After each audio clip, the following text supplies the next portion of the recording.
नमस्कार दोस्तों, आप सभी का फिर से एक बार स्वागत है हमारे channel the story in places में। और आज का स्टोरी है भोजपुरी के जाने माने गायक और अभिनेता रितेश पांडे जी के बारे में। तो रितेश पांडे का जन्म जो है रोहतास जिले के सासाराम सिटी जो है उससे नज़दीक में एक गांव है कलघर, वहाँ पर हुआ था। और अभाव के कारण उनके पिताजी बनारस में रहकर टीचिंग करते थे, तो वहीं पर रितेश पांडे जी को भी लेकर गए और रितेश पांडे जी भी अपने पापा के स्कूल में ही पढ़ने लगे।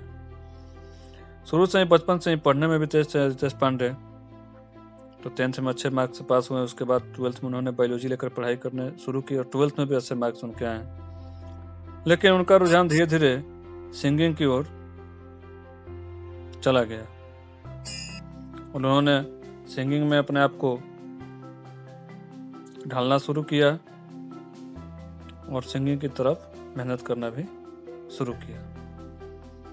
तो किसी भी तरह कुछ पैसा का व्यवस्था करके उन्होंने अपना फर्स्ट एल्बम कराया। उस समय एल्बम का ज़माना था कि कैसेट बिकेगा तो कुछ कमाई हो जाएगा, फिर दूसरा कैसेट कराएंगे।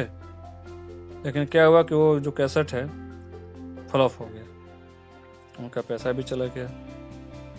फिर दूसरे बार उन्होंने ट्राई किया, उनके कोई मित्र थे, उन्होंने सपोर्ट किया, लेकिन उनके साथ भी ऐसा ही हुआ, वो भी गाना नहीं हुआ और कंपनी की स्थिति भी खराब हो गई, जिसके माध्यम से फिर रितेश पांडे जी जहाँ थे वहीं आ गए। इसके बाद उनको मिला एक सपोर्ट एक स्टूडियो का, जिस स्टूडियो से वो गाना गाए थे। उसी स्टूडियो में उन्होंने लगभग 2 साल तक काम किया, वहीं सोते थे, वहीं खाते थे।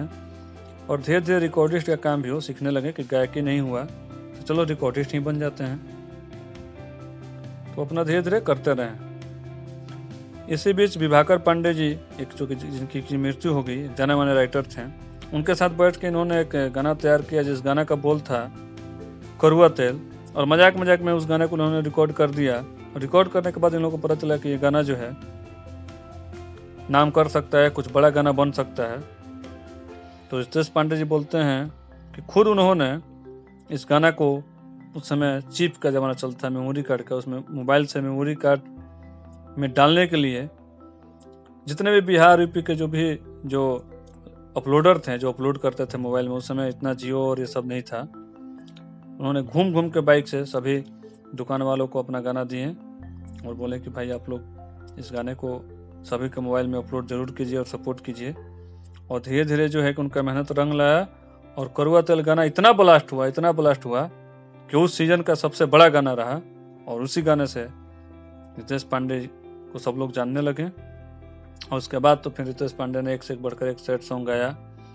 और अभी तक का भोजपुरी इतिहास का सबसे बड़ा गाना भी इन्हीं का नाम है, हेलो कौन, जो कि अभी 800 मिलियन क्रॉस कर चुका है। और भोजपुरी का सबसे बड़ा गाना रितेश पांडे जी का नाम है। और रितेश पांडे जी ने अपने मेहनत के बल पे आज भोजपुरी इंडस्ट्री में एक अपना अलग मुकाम हासिल किया हुआ है। और लगभग अभी वो